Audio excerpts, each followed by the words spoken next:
Hello दोस्तों, स्वागत है आपका अपने चैनल एग्जामिज़न पे। तो एक बार फिर से मैं हाजिर हूँ 24 दिसंबर 2020 के इंपॉर्टेंट इवेंट्स के साथ। आप पूरा वीडियो ध्यान से देखिएगा क्योंकि लास्ट में आपको 2 क्वेश्चन के जवाब देने हैं। आज का पहला क्वेश्चन है, CMI चेन्नई मैथमेटिकल इंस्टीट्यूट में एक सेंटर ऑफ एक्सीलेंस सेटअप किया जा रहा है मैथमेटिकल एंड कंप्यूटिंग साइंस की फील्ड में एडवांस रिसर्च के लिए। आपको बताना है ये सेंटर ऑफ एक्सीलेंस किसकी याद में सेटअप किया जा रहा है। तो मैथमेटिकल एंड कंप्यूटिंग साइंस की फील्ड में एडवांस रिसर्च के लिए ये सेंटर ऑफ एक्सीलेंस सेटअप किया जा रहा है FC कोहली की याद में। किसकी? FC कोहली। ये देखिए, ये है FC कोहली। लास्ट मंथ इनका निधन हो गया था। इनको father of Indian information technology कहा जाता है, FC कोहली को। ये TCS के फर्स्ट CEO थे। तो रिसेंटली इनकी याद में जो चेन्नई मैथमेटिकल इंस्टीट्यूट है वहाँ पर मैथमेटिकल और कंप्यूटिंग साइंस की फील्ड में एडवांस रिसर्च के लिए एक सेंटर ऑफ एक्सीलेंस सेटअप किया जा रहा है। तो नाम याद रखिएगा, FC Kohli, father of Indian information technology. Next question है, अपने अकाउंट होल्डर्स को होस्ट फैसिलिटी प्रोवाइड करने के लिए इंडियन नेवी और कोस्ट गार्ड ने किस बैंक के साथ एक MOU साइन किया है। तो जो भी इंडियन नेवी में या फिर कोस्ट गार्ड में अकाउंट होल्डर्स हैं उनको होस्ट फैसिलिटी प्रोवाइड करने के लिए इंडियन नेवी और कोस्ट गार्ड ने बैंक ऑफ बड़ौदा के साथ पार्टनरशिप की है। किसके साथ? बैंक ऑफ बड़ौदा के साथ एक मेमोरेंडम ऑफ अंडरस्टैंडिंग साइन किया है। होस्ट फैसिलिटी मतलब क्या होता है? इसमें जो बैंक होता है वो सैलरी अकाउंट से रिलेटेड फैसिलिटीज़ देता है जो उसके कस्टमर्स होते हैं। तो अब इंडियन नेवी और कोस्ट गार्ड के जो भी एम्प्लॉय होंगे वो बैंक ऑफ बड़ौदा में अपनी सैलरी अकाउंट ओपन करवा सकते हैं। इसके अलावा बैंक ऑफ बड़ौदा ने एक बड़ौदा मिलिट्री सैलरी पैकेज को भी अनाउंस किया है। तो आप ये भी याद रख सकते हैं। बैंक ऑफ बड़ौदा की बात करें तो रिसेंटली विजया बैंक और देना बैंक का यहाँ मर्जर हो गया था। स्थापना हुई थी BOB की 1908 में। हेडक्वार्टर है इसका वडोदरा, गुजरात में। BOB यानी बैंक ऑफ बड़ौदा के चेयरपर्सन कौन है? Hasmukh Adhia. MD and CEO कौन है? तो संजीव चड्ढा। नेक्स्ट क्वेश्चन देखते हैं, पेयू द्वारा इंडिया में मर्चेंट्स के लिए रिसेंटली टोकनाइज्ड पेमेंट फ्लो को इंट्रोड्यूस किया गया है। आपको बताना है इस टोकनाइज्ड पेमेंट फ्लो को इंट्रोड्यूस करने के लिए पेयू ने किसके साथ पार्टनरशिप की है। तो पेयू ने गूगल पे के साथ मिलकर, किसके साथ मिलकर? गूगल पे के साथ मिलकर इंडिया में मर्चेंट्स के लिए एक tokenized payment flow system introduce किया है। इसमें क्या होगा, अब जो लोग भी गूगल पे यूज़ कर रहे हैं वो पेयू के माध्यम से, यानी जो पेयू अपने मर्चेंट्स को एक स्कैनिंग कोड प्रोवाइड करेगा तो पेयू स्कैनिंग कोड के माध्यम से भी पेमेंट कर सकते हैं। तो पेयू द्वारा रिसेंटली इंडिया में मर्चेंट्स के लिए टोकनाइज्ड पेमेंट फ्लो को इंट्रोड्यूस किया गया है। इसके लिए पेयू ने गूगल पे के साथ कोलैबोरेशन किया है। पेयू की बात करें तो 2002 में स्थापना हुई थी। फाउंडर कौन है इसके? जोस वेलेज। इसका हेडक्वार्टर है नीदरलैंड में और CEO कौन है? लॉरेंट ली मोल। तो आप पेयू याद रखिएगा, नीदरलैंड का मोबाइल ऐप है। नेक्स्ट क्वेश्चन है, multilingual representation for Indian languages tool, इसको किस टेक जायंट द्वारा लॉन्च किया गया है। तो रिसेंटली गूगल ने इंडिया में जितनी भी लैंग्वेजेस हैं उनका ट्रांसलेशन प्रोवाइड करने के लिए एक multilingual representation for Indian language tool को रिसेंटली लॉन्च किया गया है। इंडिया में जितनी भाषाएं हैं मोस्टली देखिए अभी स्टार्टिंग में 22 भाषाओं को ट्रांसलेशन प्रोवाइड करेगा। फ्यूचर में और सारी भाषाओं को भी ये ट्रांसलेशन, ये जो टूल है आपका गूगल का, ये सारी भाषाओं को इंडियन ट्रांसलेशन प्रोवाइड करेगा। गूगल ने जो विजुअली इम्पेयर्ड लोग होते हैं उनके लिए कीबोर्ड लॉन्च किया था। उसका नाम क्या था? टॉक बोट करके एक कीबोर्ड था जिसको गूगल ने विजुअली इम्पेयर्ड लोगों के लिए लॉन्च किया था। गूगल की बात करें तो स्थापना हुई थी 1998 में। इसका हेडक्वार्टर कहाँ है? इसका कैलिफोर्निया में। गूगल के CEO कौन है? सुंदर पिचई। और गूगल की पेरेंट कंपनी का नाम क्या है? Alphabet Inc. नेक्स्ट क्वेश्चन है, recently severe tropical cyclone Yasa द्वारा किस कंट्री में बहुत बड़ा लैंडफॉल क्रिएट किया गया है। तो यासा इस समय जो है साउथ पैसिफिक ओशन में, या फिर जो इंडियन ओशन मिलता है और पैसिफिक ओशन मिलता है, वहाँ पर यासा साइक्लोन आया है। और रिसेंटली इसने फिजी में, कहाँ पे? फिजी में बहुत बड़ा लैंडफॉल, फिजी को बहुत बुरी तरह से इफेक्ट किया है साइक्लोन यासा ने। इसका नाम भी फिजी द्वारा ही दिया गया है। तो आप देखिएगा साइक्लोन यासा, इसकी स्पीड है लगभग 250 किलोमीटर पर आवर्स। इसने रिसेंटली फिजी को बहुत अटैक किया है, फिजी को प्रभावित किया है। तो आप इतना जरूर याद रखिएगा नाम। देखिए साइक्लोन की बात करें तो जो अटलांटिक और ईस्टर्न पैसिफिक में साइक्लोन आते हैं उनको हैरिकेन कहते हैं। आपने सुना होगा कि अमेरिका में कहते हैं हैरिकेन आ रहा है, उसके अलावा जो वेस्टर्न पैसिफिक ओशन में आते हैं साइक्लोन, उनको कहते हैं टाइफून। जैसे आपका फिजी में आया है टाइफून, उसके अलावा आपका जापान में आता है तो उसको कहते हैं टाइफून। वहीं अगर इंडियन ओशन में ये ट्रॉपिकल साइक्लोन आ जाए तो हमारे यहाँ क्या कहते हैं, साइक्लोन ही कहते हैं, सिंपल सा। और ऑस्ट्रेलिया में इसको विली विली के नाम से जाना जाता है। तो जो भी ट्रॉपिकल साइक्लोन होते हैं उनके अलग अलग नाम होते हैं, ये आपको पता होना चाहिए। यासा जो कि एक ट्रॉपिकल साइक्लोन है, उसने रिसेंटली फिजी को अफेक्ट किया है। नेक्स्ट क्वेश्चन है, ओप्पो ने अनाउंस किया है कि वो अपना फर्स्ट 5G इनोवेशन लैब किस इंडियन सिटी में सेटअप करेगा। तो ओप्पो अपना first 5G innovation lab setup करेगा हैदराबाद में। कहाँ पे? हैदराबाद में। देखिए चीन में तो ओप्पो का 5G इनोवेशन लैब है ही है। अभी तक इंडिया में ओप्पो का कोई भी 5G इनोवेशन लैब नहीं था।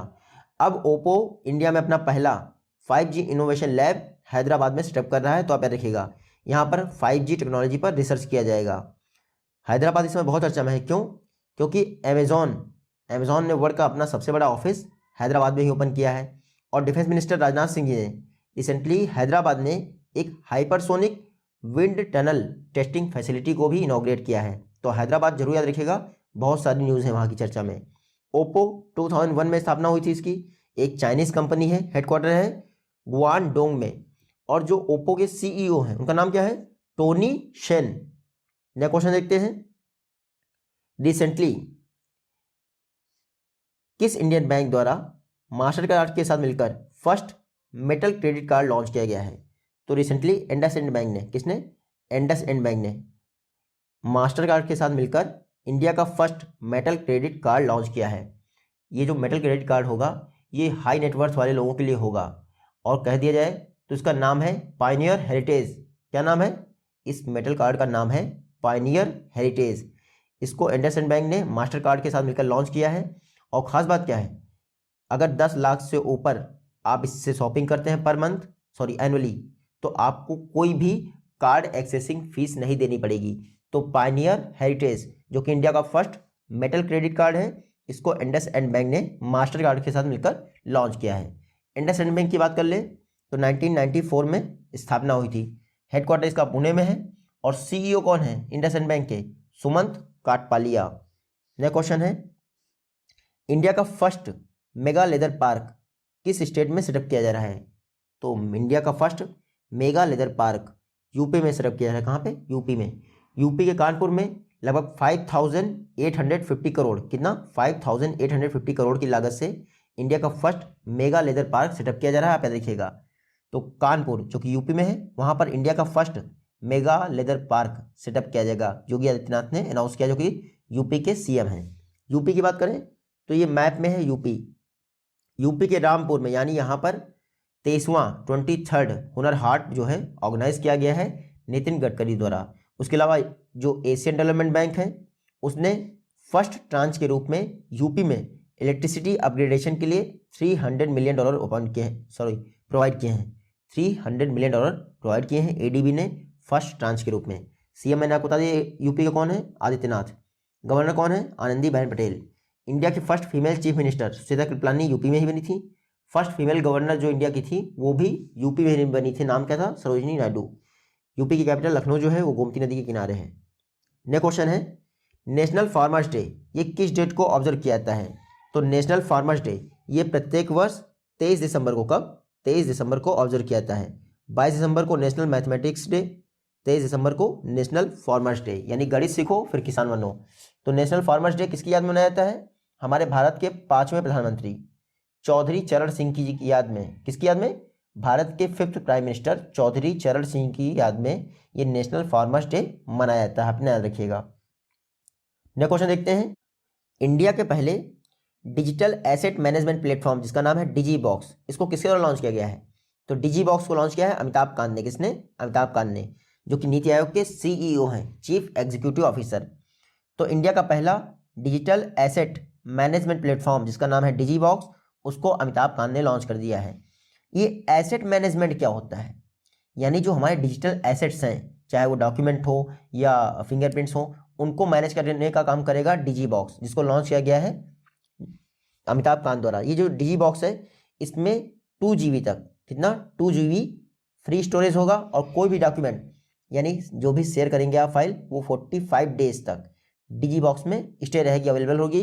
उसके बाद आप उसका एक्सेस नहीं कर पाएंगे। तो डिजीबॉक्स इंडिया का first digital asset management platform Amitabh Kant ने लॉन्च किया है। तो आप इतना जरूर याद रखिएगा। यह क्वेश्चन देखते हैं, किस बैंक द्वारा एक इन्फिनाइट इंडिया नाम का पोर्टल लॉन्च किया गया है ताकि अपनी फॉरेन फर्म्स को एक्सपेंड किया जा सके। तो अपनी फॉरेन फर्म्स को एक्सपेंड करने के लिए यानी एमएनसी कंपनी बनने के लिए इन्फिनाइट इंडिया पोर्टल लॉन्च किया गया है आईसीआईसीआई बैंक द्वारा। किसके द्वारा? आईसीआईसीआई बैंक द्वारा। तो फॉरेन में अपनी फर्म्स को यानी जो इसकी सब्सिडरीज हैं और ज़्यादा ओपन करेगा और एक तरह से इंडिया को डेवलप करेगा, इसलिए इसने नाम रखा है उस पोर्टल का इन्फिनाइट इंडिया। मतलब कि अनियमित, मतलब अनियमित तो नहीं, गलत वर्ड हो जाएगा, एक तरह से कह सकते हैं कि अनलिमिटेड भारत। तो इन्फिनाइट इंडिया आईसीआईसीआई बैंक का पोर्टल है अपनी फॉरेन फर्म्स को एक्सपेंड करने के लिए। तो एमएनसी बनने जा रहा है आपका आईसीआईसीआई बैंक। आईसीआईसीआई बैंक की बात करें तो इसका फुल फॉर्म क्या है? Industrial credit and investment corporation of India. 1994 में स्थापना हुई थी। हेडक्वार्टर इसका भी मुंबई में है। आईसीआईसीआई बैंक के सीईओ कौन है? संदीप बख्शी। तो आप देखिएगा इन्फिनाइट इंडिया आईसीआईसीआई बैंक का पोर्टल है। नेक्स्ट क्वेश्चन है, धर्मेंद्र प्रधान द्वारा किस इंडियन स्टेट को उसका पहला oil and gas reserve unit dedicate किया गया है? तो रिसेंटली धर्मेंद्र प्रधान ने वेस्ट बंगाल को उसका पहला oil and gas reserve unit provide किया है। देखिए अभी तक वेस्ट बंगाल में एक भी oil and gas reserve unit नहीं थे। ये वेस्ट बंगाल का पहला oil and gas reserve unit है। यहाँ पर ऑयल गैसेस का एक्सप्लोरेशन होगा। ये जो ऑयल गैस रिजर्व यूनिट है इसको रन किसके द्वारा किया जाएगा? तो ओएनजीसी वेस्ट बंगाल के इस oil and gas reserve unit को रन करेगा। तो पश्चिम बंगाल का पहला oil and gas reserve unit recently Dharmendra Pradhan ji ने डेडिकेट कर दिया है पश्चिम बंगाल को। पश्चिम बंगाल इसमें बहुत चर्चा में, क्यों? पश्चिम बंगाल का पहला डीप सी पोर्ट कहाँ बन रहा है? तेजपुर करके डिस्ट्रिक्ट है पश्चिम बंगाल का, वहां पे कहाँ बन रहा है? तेजपुर में पश्चिम बंगाल का पहला डीप सी पोर्ट बन रहा है। क्योंकि ये oil and gas reserve unit जो है ओएनजीसी रन करेगा। तो आप ये जान लीजिए ओएनजीसी द्वारा अभी भारत में total 8 oil and gas reserve basins को रन किया जाता है। ओएनजीसी का फुल फॉर्म क्या है? Oil and natural gas corporation. 1956 में स्थापना हुई थी इसकी। हेडक्वार्टर इसका नई दिल्ली में है और सीईओ कौन है ओएनजीसी के? शशि शेखर। नेक्स्ट क्वेश्चन है, ये है फेमस पर्सनालिटीज, रिसेंटली इनका निधन हो गया। पहले हैं आर.एन. शेट्टी। कौन है? आर.एन. शेट्टी जाने माने बिजनेसमैन है, कर्नाटका से बिलोंग करते थे आर.एन. शेट्टी। रिसेंटली इनका निधन हो गया, तो आप देखिएगा। दूसरे कौन है? करीमा बलोच, बहुत न्यूज़ में है इस समय। करीमा बलोच बलूचिस्तान यानी पाकिस्तान से बिलोंग करती थी। कनाडा के टोरंटो में इनकी हत्या कर दी गई है। करीमा बलोच यानी बलूचिस्तान की एक्टिविस्ट थी करीमा बलोच। रिसेंटली इनकी हत्या कर दी गई है कनाडा के टोरंटो में। नेक्स्ट क्वेश्चन है, इंडिया में अपना पहला जेंडर डाटा सेंटर सेटअप करने के लिए यूएन वुमेन द्वारा किस इंडियन स्टेट के साथ एक एमओयू साइन किया गया है? तो यूएन वुमेन इसके द्वारा रिसेंटली केरला गवर्नमेंट के साथ एक मेमोरेंडम ऑफ अंडरस्टैंडिंग साइन किया गया है ताकि इंडिया में यूएन वुमेन का पहला जेंडर डाटा सेंटर सेटअप किया जा सके। ये जो जेंडर डाटा सेंटर होगा ये केरल के कोझिकोड में, कहाँ पर? केरल के कोझिकोड में सेटअप किया जाएगा। कोझिकोड को एक जेंडर हब के रूप में डेवलप करने का काम चल रहा है इस समय। तो उसको देखते हुए केरला गवर्नमेंट और यूएन वुमेन के बीच एक मेमोरेंडम ऑफ अंडरस्टैंडिंग साइन हुआ है, जिसके तहत यूएन वुमेन द्वारा इंडिया में इसका पहला जेंडर डाटा सेंटर केरल के कोझिकोड में सेटअप किया जाएगा। जेंडर डाटा सेंटर मतलब क्या है? यहाँ पर वुमेन राइट से जितने रिलेटेड इश्यूज होंगे उनको कलेक्ट किया जाएगा और उसका एनालिसिस किया जाएगा। तो आप देखिएगा यूएन वुमेन और केरला गवर्नमेंट दोनों के बीच मेमोरेंडम ऑफ अंडरस्टैंडिंग साइन हुआ है फर्स्ट जेंडर डाटा सेंटर को सेटअप करने के लिए। यूएन वुमेन की बात करें तो ये यूनाइटेड नेशन की एक एंटिटी है। 2010 में स्थापना हुई थी। इसका हेडक्वार्टर है न्यूयॉर्क में। वर्तमान में यूएन वुमेन की हेड कौन है? फुमजिले लाम्बो। नेक्स्ट क्वेश्चन है, recently India international science festival का कौन सा एडिशन सेलिब्रेट किया गया है? तो इंडिया इंटरनेशनल साइंस फेस्टिवल का रिसेंटली 6th एडिशन, कौन सा? 6वां एडिशन सेलिब्रेट किया गया है। इंडिया इंटरनेशनल साइंस फेस्टिवल इसका 6वां एडिशन किसने इनॉग्रेट किया? तो डॉक्टर हर्षवर्धन ने इसको इनॉग्रेट किया है। यहाँ पे देखिएगा जो रामानुजन थे 22 दिसंबर को उनका जन्म हुआ था, उनकी याद में हर वर्ष ये India international science festival organise किया जाता है। 22 दिसंबर से इसकी शुरुआत होती है। 2015 में पहली बार इंडिया इंटरनेशनल साइंस फेस्टिवल मनाया गया था। इस बार का जो इंडिया इंटरनेशनल साइंस फेस्टिवल है इसका थीम क्या है? Science for self reliant India and global welfare. क्या है theme? Science for self reliant India and global welfare. ये इस बार के इंडिया इंटरनेशनल साइंस फेस्टिवल का थीम है, जो कि 6वां एडिशन है। आप ये देखिएगा, और मैंने आपको बता दिया 2015 से इसको ऑर्गेनाइज किया जा रहा है। हालांकि इसको ऑर्गेनाइज कौन करता है, तो याद रखिएगा CSIR, council of scientific and industrial research, साथ ही साथ national institute of science communication और मिनिस्ट्री ऑफ अर्थ साइंसेज। उसके अलावा कई सारी संस्थाएं हैं जिसको ऑर्गेनाइज करती हैं। नया क्वेश्चन है, गवर्नमेंट ऑफ इंडिया ने नेताजी की 125th बर्थ एनिवर्सरी को सेलिब्रेट करने के लिए किसकी अध्यक्षता में एक हाई लेवल कमेटी बनाई है? तो गवर्नमेंट ऑफ इंडिया ने नेताजी सुभाष चंद्र बोस की 125वीं बर्थ एनिवर्सरी को सेलिब्रेट करने के लिए अमित शाह की अध्यक्षता में एक हाई लेवल कमेटी बनाई है। अच्छा, इस समय नेताजी पर बहुत चर्चा हो रही, क्यों? क्योंकि पश्चिम बंगाल में चुनाव होने वाले हैं और नेताजी वहाँ की रग रग में बसे हैं, तो जिसको जीतना है वो नेताजी के लिए काम करेगा। जैसे एक मजेरहाट करके एक ब्रिज था पश्चिम बंगाल में, ममता बनर्जी ने उसका नाम बदलकर जय हिंद ब्रिज कर दिया। कोलकाता में ये मजेरहाट करके ब्रिज था जिसका नाम जय हिंद ब्रिज हो गया। अब गवर्नमेंट ऑफ इंडिया जो है ये कमेटी बना रही है, high level committee Amit Shah की अध्यक्षता में, ताकि नेताजी की 125th बर्थ एनिवर्सरी को कैसे सेलिब्रेट किया जाए। तो आप देखिएगा, नेताजी का वैसे जन्म कब हुआ था? 23 जनवरी 1897 को इनका जन्म हुआ था कटक में। हालांकि निधन नहीं पता है कब हुआ था एग्जैक्ट, 1945 कहा जाता है। नेक्स्ट क्वेश्चन है, रिसेंटली ग्रेट इंडियन बस्टर्ड के लिए फायरफ्लाई बर्ड डाइवर्टर किसके द्वारा रोल आउट किया गया है? तो Firefly bird diverter roll out किया है प्रकाश जावड़ेकर, जो कि हमारे यूनियन इन्वायरमेंट मिनिस्टर हैं। इनके द्वारा ग्रेट इंडियन बस्टर्ड के लिए फायरफ्लाई बर्ड डाइवर्टर जो है रोल आउट किया गया है। पूरे इंडिया में रोल आउट नहीं किया गया है, पोखरण में, राजस्थान का एक विलेज है, एक सिटी है पोखरण, जहाँ पर मिसाइल टेस्ट होते हैं, वहाँ पर 6.5 किलोमीटर की रेंज में ये फायरफ्लाई बर्ड डाइवर्टर जो है रोल आउट किया गया। इसमें क्या होगा, ग्रेट इंडियन बस्टर्ड पाकिस्तान जाया करती हैं उड़ के, तो जो हाई टेंशन लाइन होती है उसमें फंस के जल के मर जाती हैं। अब ये इंडिया में 150 ग्रेट इंडियन बस्टर्ड बची हैं, तो इनको बचाने के लिए ये फायरफ्लाई बर्ड डाइवर्टर जो है लगाया गया है। तो अब इससे बच के जाएंगी ग्रेट इंडियन बस्टर्ड। आप देखिएगा, ग्रेट इंडियन बस्टर्ड ये जो है IUCN रेड लिस्ट में क्रिटिकली इंडेंजर्ड है, और ये जो फायरफ्लाई बर्ड डाइवर्टर है ये wild life conservation society of India द्वारा लगाया गया है। आप इतना जरूर याद रखिएगा। आज का लास्ट क्वेश्चन देखते हैं, ADB द्वारा किस इंडियन स्टेट में अर्बन एरिया और टूरिज्म को प्रमोट करने के लिए, यानी अर्बन एरिया डेवलपमेंट और टूरिज्म डेवलपमेंट को प्रमोट करने के लिए 2100 का अनाउंसमेंट किया गया है? 2100 करोड़, कितना? 2100 करोड़ का अनाउंसमेंट किया गया है ADB द्वारा त्रिपुरा में urban area development and tourism promotion के लिए। तो आप देखिएगा, रिसेंटली एशियन डेवलपमेंट बैंक ने त्रिपुरा में टूरिज्म को प्रमोट करने के लिए और अर्बन डेवलपमेंट के लिए 2100 करोड़ अनाउंस किए। कितना? 2100 करोड़ अनाउंस किए हैं त्रिपुरा के लिए। इसमें से 1600 करोड़ जो होंगे वो अर्बन डेवलपमेंट के लिए यूटिलाइज किए जाएंगे, और 500 करोड़ जो होंगे वो त्रिपुरा के लिए टूरिज्म प्रमोशन सेक्टर में यूज़ किए जाएंगे। तो आप जरूर याद रखिएगा, ADB एशियन डेवलपमेंट बैंक ने 2100 करोड़ दिए हैं त्रिपुरा के लिए। कई दिनों से ADB पढ़ रहे हैं, आज हम त्रिपुरा पढ़ लेते हैं। तो ये मैप में देख लिए, 3 तरफ से त्रिपुरा जो है बांग्लादेश से घिरा हुआ है। कैपिटल आपको पता ही है अगरतला। गवर्नर कौन है यहाँ के? रमेश बैस। और त्रिपुरा के CM कौन है? बिप्लब कुमार देव। ये आज की वीडियो से क्वेश्चन है। आई होप कि आप इन दोनों का जवाब दे पाएंगे।